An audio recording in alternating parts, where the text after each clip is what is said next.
Hello, ladies and gentlemen. My name is The Austrian, and today I'm going to talk to you about an article from Bryan Caplan and the Foundation for Economic Education on illegal immigration. Now, as you'll see from reading the article, which I've linked in the description down below, he's not making an economic claim for immigration. He's making a philosophical claim for why immigration is a human right, or a philosophical claim, I should say.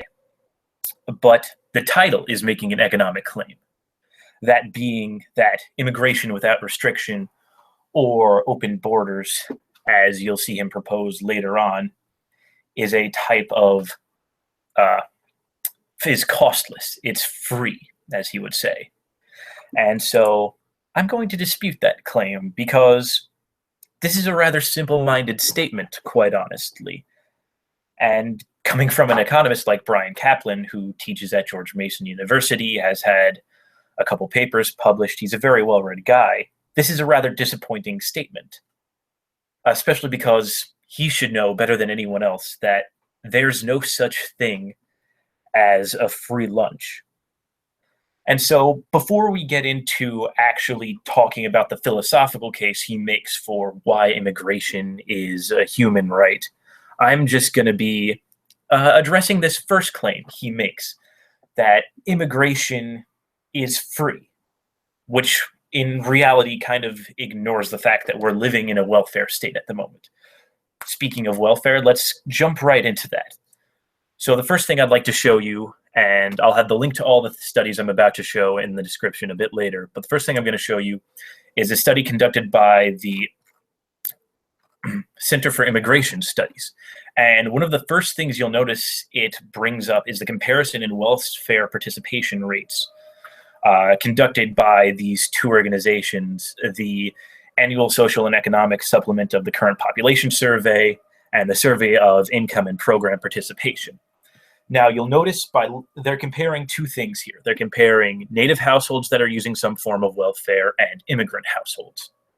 And so you can very clearly see from the two different groups that native households in the SIPP are counted as using 30% are counted as using some form of welfare, whereas you get into immigrant households, that's 51% are using some form of welfare. That's a 21% jump. The ASEC count would have native households that use some form of welfare at 24%, whereas immigrant households would be at 38.5%, or roughly 15-ish% or so. And it even goes far as to note down below that the ASEC generally undercounts immigrant welfare use more than it undercounts native use, which would go to show that the margin of error is even a little bit larger, in that in this case, this number, while being slightly larger, would still be within 15 to 16 points of this number. So there's a 15 to 20% difference roughly in welfare use between immigrant and native households. So right away, right there's a problem. It's not free. The American taxpayer is being coerced out of what they've earned and are now being forced to subsidize immigrant households. Now, the distinction isn't made here between illegal and legal, but obviously there's going to be a good part of that is illegal, because if you're coming to a country to live, you're going to need something to live off of. And if you can't find a job, that may very well be welfare.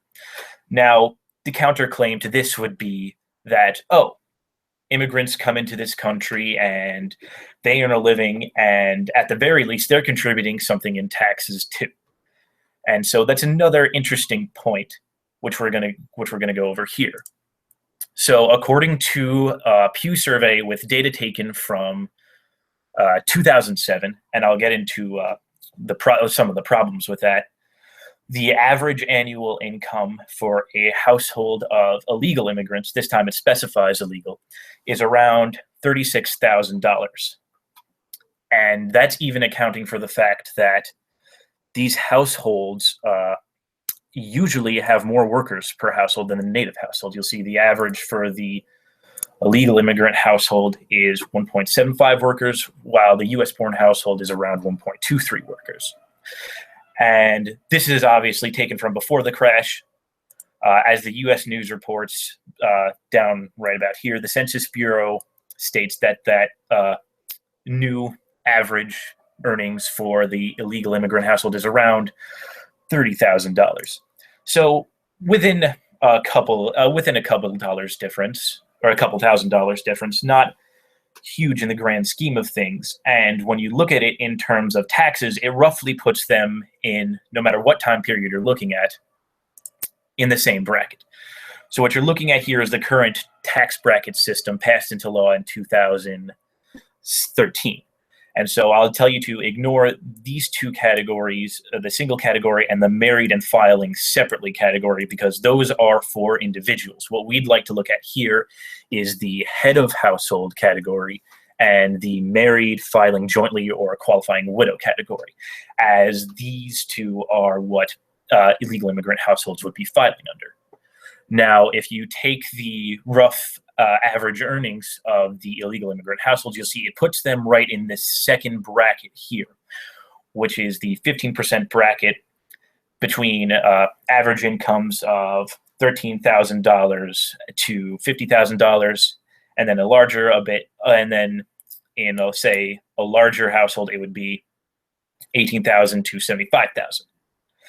And now what this makes up, what would be considered, according to the Congressional Budget Office, would be the beginning of the second quantile of the tax bracket. You have 5 sort of quantiles according to their breakup of the tax bracket. And it would be, the lowest quantile would obviously be the people who pay the least in taxes, and the highest quantile being those who pay the most. So the people who are taxed sometimes in excess on the federal level of 25%. Or even in the case of the actual tax bracket, it's in excess of 35%, sometimes even 40%. And so in the first 2 quantiles, which is what these illegal immigrant households would be, the Congressional Budget Office has estimated, using roughly the same data from that 2007 to 2009 crash era data, shows that the first 2 quantiles actually have a tax deficit. And so what that means is they receive back more in refunds and other benefits than they actually pay in taxes. So even just on income tax collection alone, illegal immigrants are not contributing more than what they're taking out from the system, especially in terms of welfare and just other services in general. And the Heritage Foundation gives us a bit more of a precise numerical calculation of that. What they estimate here is that the average household in the bottom quintile receives $29,000 roughly in benefits and only pays $4,000, where in the second quintile they're receiving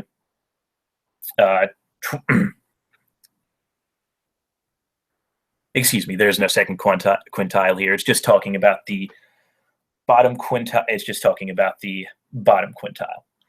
But that is it's roughly in that same category. As it gets on later in the report, which I'll link to again and you can read. That deficit does not shrink at all when it gets into the other quintiles. And this is just in tax collection. This isn't taking into account welfare payments, as I mentioned before. Some of it is obviously some of that those benefits are taxes, but it's not all the multiple types of welfare taken into account here. And then there was a later study conducted by the Heritage Foundation that took not only into account the taxes they pay and the welfare, but also in terms of larger government services as well. Those being school services, voucher programs, the services that normal citizens would pay for as well out of their taxes. But as we've already discussed, illegal immigrants aren't taking as much out. And so as it's shown here, the average unlawful immigrant household is receiving $24,000 or closer to $25,000 in government benefits and services, while only paying $10,000 of that back. And that leaves around $14,500 deficit for illegal immigrants. And so one way or another, no matter how now I should mention, actually, before I continue, there is some contention over this study from people at various different think tanks and various free marketers like those from the Cato Institute who claim that this isn't accounting for the fact that illegal immigrant wages may increase over time, that once they become legal, their wages increase. But some of those criticisms are rather missing the point, as it's focusing on the use of funds paid for by the taxpayer to illegal immigrant households. So once they become legal and they're paying possibly a higher share of the taxes or contributing more, then that's great. That's what we want. But as for the time being, we have illegal immigrants living off the welfare state now. So to return to the original article, this notion of immigration being free, or why free immigration is the moderate common sense position, it's not free. It very, very much is not free in terms of the services they're using, in terms of the welfare they're receiving, and in terms of the taxes they're paying. Illegal immigrants are not contributing back as much to the country as they are taking away from it. I'm really sorry if some of that got kind of misconstrued. I know I used services and welfare interchangeably. But the heavy statistical analysis is kind of done with it. Now we can get into kind of the juice of what Bryan Caplan is trying to talk about, and that is making the philosophical case for unrestricted immigration, so to speak. And so let's get into that. I'm skipping the first two paragraphs only because it's talking about obvious government violation of rights and setting the stage for government violations of rights. You can look at the article in the description and read it for yourself, and I encourage you to, but I'll be going through it now here as well. So he starts by making the case, since we're in San Diego, we've seen a lot of illegal immigrants.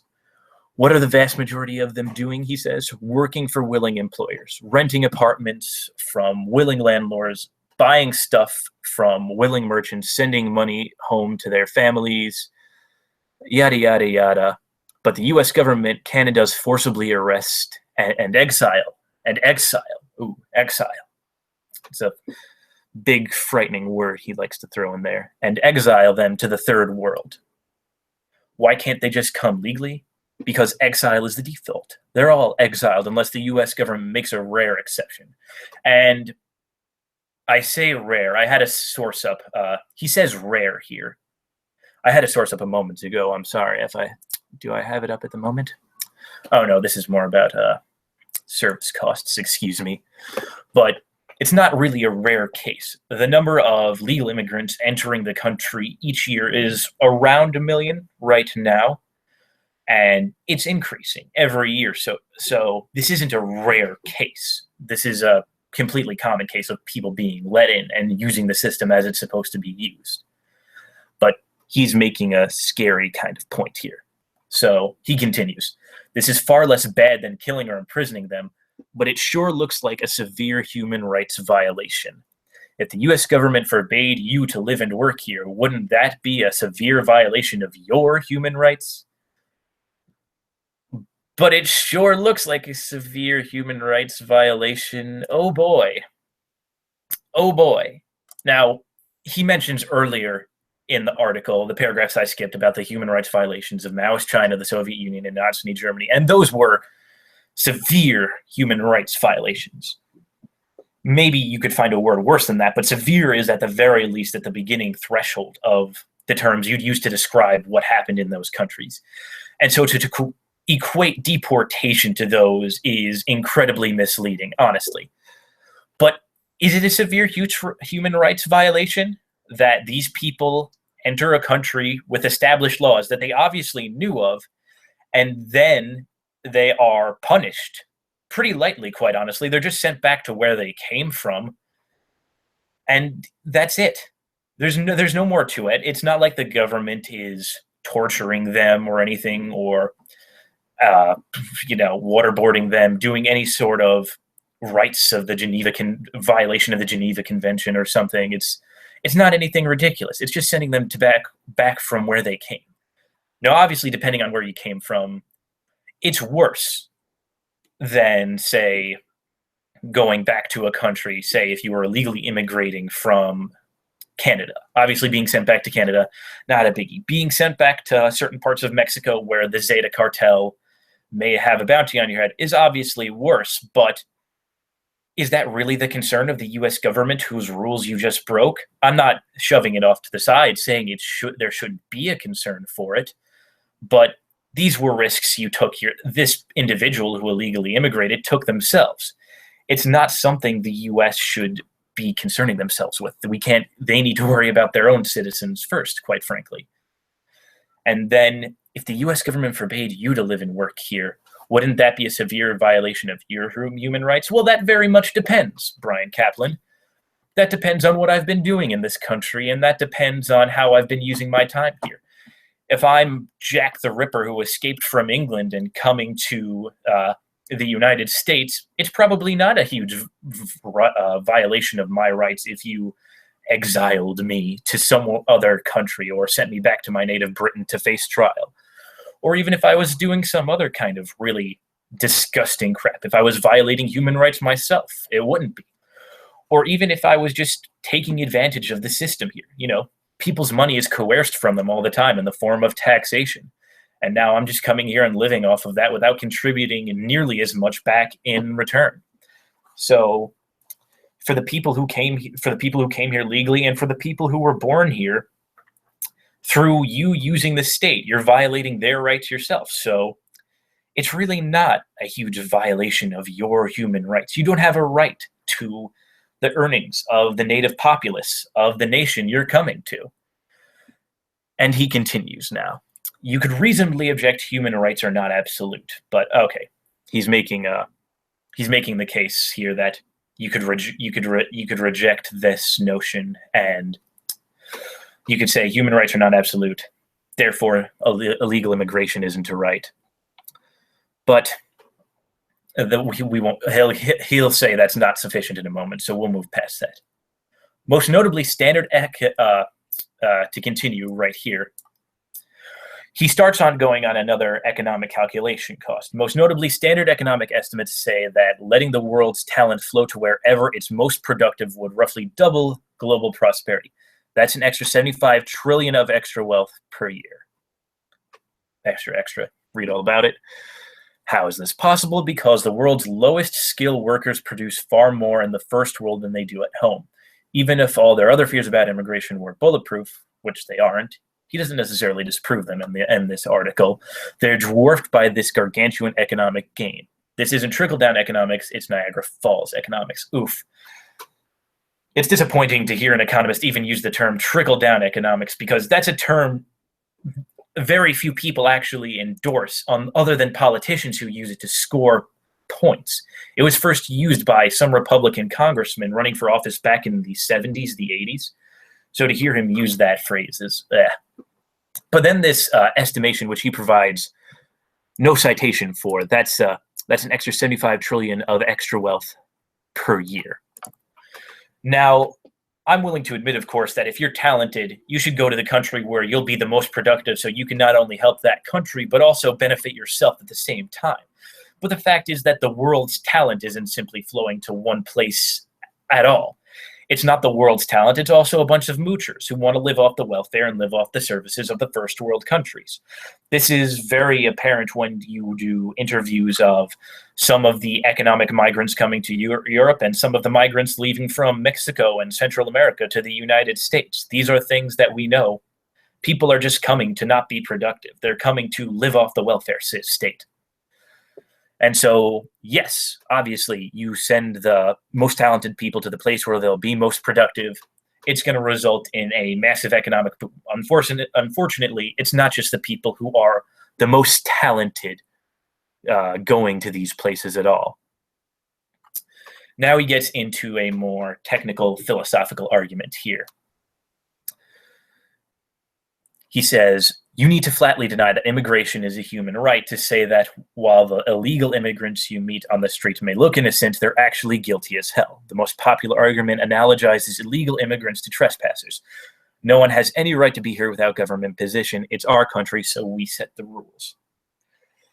And that's obviously not the best comparison for a couple of reasons, because the citizenry largely doesn't set the rules. This isn't a direct democracy, and so we can't set the rules ourselves, at least. We elect representatives, and we hope and pray that they do a better job than, say, we could just by voting.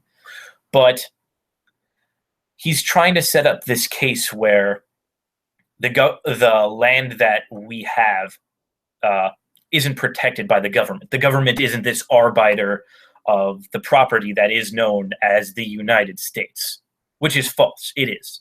Whether certain libertarians are willing to admit it or not is inconsequential. The United States government acts as a property defense firm for the entire country. And so it has the right to set the rules for its property and for the people living under it. It just does. This is the reality of the situation. Now, we can try to change that. We can try to make legal immigration much less of a hassle, but it doesn't change the fact that the United States federal government and the various state and county governments are property protectors, and the best we can do is make them more efficient or make them more lenient. So as much as Bryan Caplan would like to ignore that, that is the reality of the situation. So the obvious problem with this position, he says, is that it justifies a vast range of blatant human rights. Does it? Does it? Even if you believe in social contract theory, which I personally don't, and a lot of libertarians don't, the social contract doesn't provide, at least in the most benign form, and even in most modern philosophical terms, doesn't make the government capable of promoting or carrying out blatant human rights violations. So he goes on to say, if it's our country and we set the rules, why can't we exile citizens too? Well, we can, if they're doing horrible, crappy things, and we decide, they're not benefiting anyone here. In fact, they're more of a danger. So we can exile people. And we do quite frequently. The perfect example being Gitmo. Why can't we imprison people for saying the wrong thing, participating in the wrong religion, or having kids without government permission? Saying that won't happen dodges the question. If the US government did this to you, would it be violating your human rights or not? Of course it would be, but this is a straw man entirely. The fact that you can equate exiling people who break the rules, I say exile, he's gotten to me. The fact that you equate deportation to any of these things is patently ridiculous. These things are nowhere near equivalent to sending someone back to their native country, no matter what's waiting for them there or not, which is none of the US's concern, as I've already stated. The fact of the matter is that even if these things were to happen, it has nothing to do with the scenario you're talking about here. It is our country, and we do set the rules, and it's our property, and we can decide whether or not we're letting people on or not. Now, we'll get into this property argument a little bit in a bit. Professor Wellman, I should mention that this article is taken from an introduction to a talk he gives, or a debate with this gentleman, Professor Wellman. The link to the video is in the article itself. Offers a more sophisticated version of the story. He defends immigration restrictions for legitimate states only on the grounds that immigration restrictions are vital for freedom of association.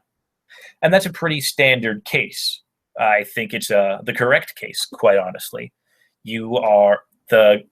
As far as anyone's concerned, the government of the United States is legitimate. There is no massive human rights violation going on here. I mean, I could go on about the NSA and the CIA and Vault 7 and all kinds of spying, but that's not massive. My privacy is being infringed, and that's a bitch. The CIA is probably watching this stream, but I'm still largely unaffected by this until, and I'd venture to say most people aren't. Even if the assassinations that some conspiracy theorists like to think are happening really are happening, and there's some kind of massive government conspiracy going on, it's still not comparable to anything the Soviet Union did, Nazi Germany did, the Khmer Rouge did in Cambodia, any of the Islamist groups are doing in the Middle East. We're overall a good country. So this is a pretty standard and accurate case, I would say, from Professor Wellman. Now, he goes on to attack the freedom of association thing and the property thing. Unfortunately, we have two conflicting freedoms of association. I want to be free to associate with foreigners. Lots of foreigners want to associate with me. And I suppose he's using me analogous to, say, a firm who wants to hire immigrants and immigrants who wants to go work for a firm. Immigration restrictions deny us this freedom in the name of all Americans who don't want my associates breathing in American air. Very dramatic and whatnot. Who should prevail? In his work, Wellman concedes a crucial premise, freely admitting that the popular notion that we all consent to government is a fiction. And this is true. This is true. We can't. There is no way for anyone to prove that we consent. Voting isn't really proof of consent. It's anything. It's voting in self-defense. So your property rights or any other rights you have aren't further infringed on. That doesn't necessarily prove consent. Paying taxes doesn't prove consent because obviously taxes are coercion. And he continues, and the coercion states invariably employ is non-consensual and as such is extremely difficult to justify. I would say unjustifiable in pretty much all cases. We don't really face a choice between two freedoms of association, but between freedom for real associations we choose to join and freedom for fictional associations we're forced to join. Unless the overall consequences are clearly awful, the fictional ones should lose. Freedom of association is only for free associations. And the claim is here that because we can't all consent to state government, it's a fictitious freedom of association argument, that the government has no right to restrict other freedom of associations. Well, again, this is him delving into some fiction where the state doesn't exist. Bryan Caplan, for proclaiming not to be an Austrian, is still somehow an anarcho-capitalist. Don't ask me how that works. David Freeman is apparently in the same boat. Don't ask me how that works either. But so his claim is, of course, that because we can't all freely consent to the government has no right to prevent other freedoms of association. But the fact of the matter is, again, they are the property protection firm, and they are already destroying property rights in the name of themselves. And allowing more immigrants in unchecked will allow those immigrants to claim the same rights as citizens without actually contributing as much as citizens to the payment of the government protection firm that we currently live under. So essentially what it's allowing immigrants who aren't even citizens, aren't even contributing to the payment of this protection firm, to coerce the money of citizens out of their bank accounts, out of their checks, and into their own hands. So obviously it's bad no matter who does it, but why should people who aren't even contributing to the payment have a right to do it either?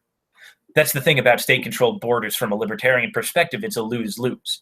You know, the state prevents people from freely associating. Well, yeah, that's a bummer. But at the same time, the state lets those people in, and then those people use the state to force money from your checking account. Well, oh shit, you just got boned there too. This is a very much lose-lose situation that Bryan Caplan would like to pretend doesn't exist. My critics often tease me, should everyone on Earth be free to immigrate into Bryan's house? Their point, treating immigration as a human right, is utopian nonsense. My reply, there are three competing moral positions on immigration. Watch what he just did there. He went from making he went from taking the philosophical debate on freedom of association and the state acting to block freedom of association, the state acting as a protector of property rights.